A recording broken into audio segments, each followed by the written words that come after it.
আসসালামু আলাইকুম রহমতুল্লাহ। প্রিয় দর্শক, কেমন আছেন? তো আমি আসলে আপনাদের সামনে হাজির হয়ে গেলাম। আসলে আমি গত 2 দিন যাবৎ 2টা ভিডিও আমি রেকর্ড করে আমি রেখে দিয়েছি। পোস্ট করব কি করব না সেই দ্বিধার মধ্যে ছিলাম, যে বর্তমান দেশের যে চলমান পরিস্থিতি, এই পরিস্থিতির প্রসঙ্গে আমি ভিডিওটা রেকর্ড করছিলাম। তো এখন আমি বহু চিন্তা ভাবনা করে দেখলাম যে আমাকে এই ভিডিওটা শেয়ার বা পোস্ট করতেই হবে। আসলে ভিডিওটা হলো বর্তমান পরিস্থিতি, যে যেমন আওয়ামী লীগ যেমন মাথাছাড়া দিয়ে উঠতেছে, আবার তারা তো এমনিতেই পালাই গেছে, আবার বাহির থেকে যেভাবে উস্কানি দিয়ে বা হিন্দুদের দিয়ে ইন্ডিয়ার মিডিয়াকে দিয়ে যেভাবে উস্কাই দিচ্ছে, আমার মনে হচ্ছে এই জন্য এই বিষয়টা নিয়ে কথা বলা উচিত। আর দ্বিতীয়ত হলো, যেমন অতীতে আওয়ামী লীগ বিরোধী দলে থাকা অবস্থায় যেমন 21শে আগস্টে একটা গ্রেনেড হামলা হয়েছিল, সেই গ্রেনেড হামলায় যেমন তৎকালীন সরকারকে যেভাবে দোষারোপ করা হয়েছিল, আমার মনে হচ্ছে এবারও সেম একই কাণ্ডটা তারা করতে চাচ্ছে বা করবে। কারণ তারা একটা মরণ কামড় দিবেই, দিয়ে বিদেশের মাটিতে বা বিদেশে বাংলাদেশের বর্তমান তত্ত্বাবধায়ক সরকার এবং বিরোধী দল সবার ভাবমূর্তিকে নষ্ট করে তারা আবার একটা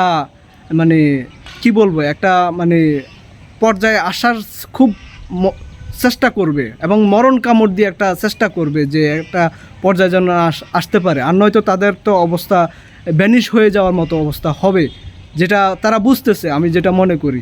তো আপনারা বেশি বেশি আমার ভিডিওটাকে শেয়ার করে দিবেন, এবং দেশের প্রত্যেকটা নাগরিক যেন সচেতন হয়, এবং বর্তমান যারা ছাত্র আন্দোলন করতেছে তারা যেন সচেতন হয়, আর আমার ভিডিওটা দেখেন এবং বেশি বেশি শেয়ার করে দিবেন। তো ধন্যবাদ আপনাদের সবাইকে। দেখতে থাকুন ভিডিওগুলো। আমাদের বর্তমানে যে রাষ্ট্রপতি আছেন, তিনি তো একজন স্বৈরাচার সরকারের রাষ্ট্রপতি। তো সেই রাষ্ট্রপতি এখনও পর্যন্ত বহাল তবিয়তে বসে আছেন। কেন বসে আছেন? উনি কি স্বৈরাচার সরকারের একজন রাষ্ট্রপতি নয়? তো আমি একজন আসলে সাধারণ কৃষক হয়ে আমি কথাগুলো বলতেছি, হয়তো আমার কথাগুলো সেই পর্যন্ত দোরগোড়ায় যাবে না বা মানুষে সেভাবে মূল্যায়ন করবে না, তারপরও আমার বলার অধিকার আছে, আমি বলবো, আমি বলতে চাই, বলবো। হাসিনা যদি সত্যিকার অর্থে পালাই যেত বা এরকম অপরাধী হইতো বা অপরাধী হিসেবে সে পলায়ন করত, আমার মনে হয় না সে এখন দেশের বাইরে বসে বসে, ভারতে বসে বসে সে এই হুমকি দামকি দিত বা করতো। আমার এটা বোধগম্য আসতেছে না, আর কি বুঝে আসতেছে না যে ওখানে বসে বসে সে কিভাবে এত সাহস করে এই কথাগুলো বলতেছে। যে হ্যাঁ, অনেকে বলতে পারেন যে আসলে এই যে সে তার নেতাকর্মীদের বা সাধারণ মানুষদের করার জন্য, তার অনুসারীদের চাঙ্গা করার জন্য এগুলো বলতেছে না। সে এখনও বলতেছে যে সে হুমকি দিচ্ছে, সে আসবে, করবে, সে আবার খুব শীঘ্রই দেশে আসবে, এবং সে কোনো দেশে যাইতেছে না, সে বাংলাদেশের পার্শ্ববর্তী দেশেই বসে আছে। এগুলো একটু আপনারা চিন্তা ভাবনা করেন, দেখেন, আসলে খুবই চিন্তার বিষয় এগুলা। যারা তত্ত্বাবধায়ক সরকারের আসনে বসছেন তারা ভালোভাবে চিন্তা করেন, এবং যারা আন্দোলন করেন বা বিরোধী দলের নেতাকর্মীরা আছেন তারা ভালো করে এই বিষয়গুলো চিন্তা করেন। আজকে আমাদের দেশটা দ্বিতীয়বারের মতো স্বাধীন হয়েছে এবং স্বৈরাচার মুক্ত হয়েছে শত সহস্র ছাত্রদের রক্তের ত্যাগের বিনিময়ে। আজ দেশ স্বাধীন হয়েছে, কিন্তু আমরা এখনও স্বাধীন না, আমরা এখনও পুরোপুরি স্বাধীন হইতে পারি নাই। আমরা এখনও ভয়ে আছি যে দেশে আবার একটা মেসাকার হতে পারে। সামনে 15 আগস্ট নিয়ে ওরা যা প্ল্যান পরিকল্পনা করতেছে, আমার মনে হইতেছে খুব ভয়াবহ অবস্থা হতে পারে দেশটার মধ্যে। তো কিভাবে হতে পারে, কি জন্য এরকম কথা বলতেছি, আসলে আপনারা মিলাই দেখেন, চিন্তা ভাবনা করেন। যারা প্রশাসনে আছেন, উপরস্থ কর্মকর্তারা আছেন, তারা একটু চিন্তা ভাবনা করেন। আর যারা তত্ত্বাবধায়ক সরকারে আছেন, প্রথমত যেটা বলবো, তত্ত্বাবধায়ক সরকারে এমন কিছু লোক বসানো হয়েছে যেগুলা বিতর্কিত। এগুলা শেখ হাসিনার লেসপেন্সারি করে এসেই এখন বর্তমানে এরা তত্ত্বাবধায়ক সরকারের আসনে বসছে। এগুলোকে দ্রুত পদত্যাগের ব্যবস্থা করতে হবে। দ্বিতীয়ত, বর্তমান সরকারের সময় এখনও বহাল তবিয়তে আছে সেনাপ্রধান এবং সেনা অনেক ঊর্ধ্বতন কর্মকর্তারা, এগুলা যদি এই অবস্থায় থাকে তাহলে দেশ হুমকির মুখে, এখনও হুমকির মুখে। কারণ এই স্বৈরাচার সরকার হাসিনার আত্মীয় হয় সেনাপ্রধান। সে যখন হাসিনাকে পালিয়ে যাওয়ার ব্যবস্থা করে দেয়, সে দ্বিতীয়বার একটা হাসিনাকে সুযোগ দেওয়ার ব্যবস্থা করবে না এমন কোনো গ্যারান্টি আছে? গ্যারান্টি নাই। অবশ্যই সে ব্যবস্থা করে দিতে প্রস্তুত আমার মনে হইতেছে।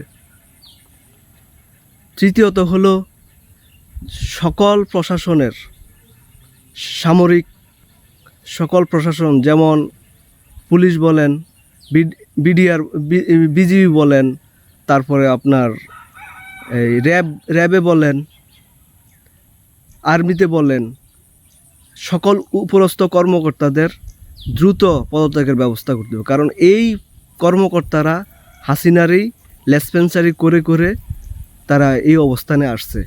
তো এরা যে একটা মরণ কামড় দিব না এমন কোনো গ্যারান্টি নেই। চতুর্থত হলো বর্তমান সরকারের যে রাষ্ট্রপতি, তিনি স্বৈরাচার হাসিনার একজন লেসপেন্সার না, স্বৈরাচার হাসিনার একজন গড়া রাষ্ট্রপতি, এবং সে অনেক ইয়ার সাথে জড়িত, হাসিনার অনেক অপকর্মের সাথে জড়িত। তো সে যে একটা মরণ কামড় দেব না এমন কোনো গ্যারান্টি নেই, এবং সে এখনও বহাল তবিয়তে আছে। আমার মনে হইতেছে আসলে এই যে হাসিনারে একটা প্ল্যান, শুধু হাসিনা না, ইন্ডিয়া এবং হাসিনা দুজনেরই প্ল্যান, যে হাসিনার স্বৈরাচারীকে তারা সার্টিফাইড করার জন্য একটা প্ল্যান। দ্বিতীয়ত হলো যারা দেশের বাহিরে বসে স্বৈরাচারের বিরোধিতা করতেছে, স্বৈরাচার নিয়ে কথা বলতেছে, তাদেরকে দেশে আনার জন্যই এটা একটা প্ল্যান আমার মনে হইতেছে। আমি একজন সাধারণ মানুষ, আমার কথা আপনারা কতটুকু গুরুত্ব দিবেন বা দিবেন না এটা আমি জানি না। যে দুই চারজন শোনেন, তারা আসলে মাথার মধ্যে নিয়ে নেন এবং মিলাই নেন কি হইতে পারে, কি হচ্ছে দেশটার মধ্যে। আপনারা দেখেন স্বৈরাচার হাসিনার ইন্ডিয়ান যে লেসপেন্সার মিডিয়াগুলো আছে কিভাবে আমাদের দেশের অপপ্রচারগুলো চালাইতেছে। তো ইন্ডিয়া যে হাসিনার পক্ষে কাজ করবে না বা করবে, এটা তো আসলে চিন্তার কোনো বিষয় না, এটা কাজ করবেই। তারা যতই মুখে মুখে যত কিছুই করুক, হাসিনার পক্ষে কাজ করবেই। এবং মিডিয়াগুলো দেখেন কিভাবে অপপ্রচার চালাইতেছে, যে বলতেছে আমরা নাকি হিন্দু বাড়িগুলো ধ্বংস করে দিতেছি, হিন্দুদের সংখ্যাগুলোদের ধ্বংস করে দিতেছি। অথচ আমাদের দেশের রাজনীতিবিদরা বলতেছে যে আমাদের মধ্যে সংখ্যালঘু বলতে কিছু নাই, সবাই আমরা বাংলাদেশি, যারা বাংলাদেশে জন্মগ্রহণ করছে আমরা সবাই বাংলাদেশি। তারা এই জিনিসগুলো প্রচার করে না, এবং বাংলাদেশি হাসিনা যারা লেসপেন্সার আছে তারাও এই জিনিসগুলো প্রচার করে না।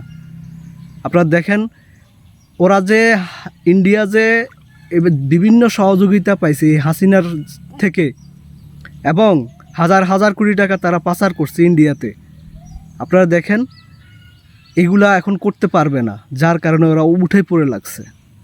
তাদের লক্ষ লক্ষ লোক বাংলাদেশের কর্মসংস্থান ছিল, লক্ষ লক্ষ তাদের নাগরিকের, এখন লক্ষ লক্ষ লোকের কত হাজার কোটি টাকা তারা নিয়ে যাচ্ছে।